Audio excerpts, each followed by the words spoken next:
ये क्वेश्चन है T cosecant का स्क्वायर डी टी। इसमें क्योंकि दो फंक्शन है, फर्स्ट फंक्शन और सेकंड फंक्शन का पता लगाना है, क्योंकि इंटीग्रेशन बाय पार्ट के जरिए करना है।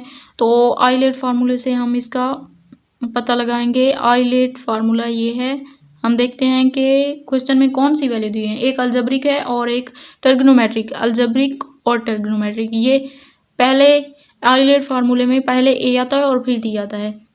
तो हम पहले अलजेब्रिक वैल्यू को फर्स्ट फंक्शन मानेंगे। u equal to t, v equal to cosecant का स्क्वायर टी इंटीग्रेशन कोसिकेंट का square d t minus derivative of first function, मतलब ये first function integration of second function फिर फर्स्ट फंक्शन का derivative और फिर second function का integration, ये हमने लिया। अब जब हम इसे सॉल्व करेंगे कोसिकेंट स्क्वायर इंटीग्रेशन में इसकी वैल्यू होती है कोट माइनस का कोट, और टी हमने लिखा क्योंकि हमने विद रिस्पेक्ट टू टी कर रहे हैं। टी माइनस का कोस टी, ये माइनस का टी बाहर आ जाएगा यहाँ पे।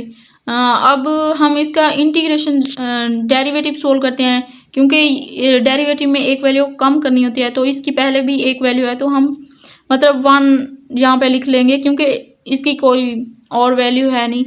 हम इसका स्क्वायर वगैरह नहीं लिख सकते, क्योंकि डेरिवेटिव में एक कम करनी होती है। और इंटीग्रेशन में अगर इंटीग्रेशन ऑफ टी होता तो टी स्क्वायर ओवर 2 लिखते हैं हम। ये तो डेरिवेटिव है, तो डेरिवेटिव का 1 आएगा।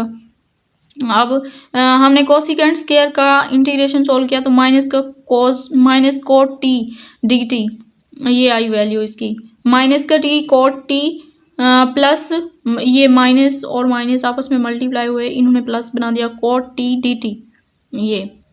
अब इसका दोबारा से इंटीग्रेशन करेंगे, तो इसको हम पहले खोल के लिख लेते हैं cos t over sign T, मतलब क्योंकि ये नीचे साइन ये नीचे फंक्शन है और ऊपर फंक्शन का डेरिवेटिव, साइन का डेरिवेटिव क्योंकि कॉस होता है।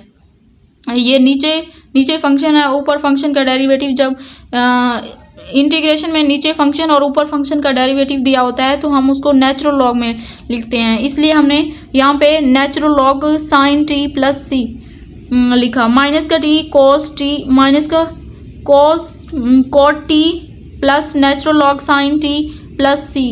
थैंक यू, ये इसका आंसर है।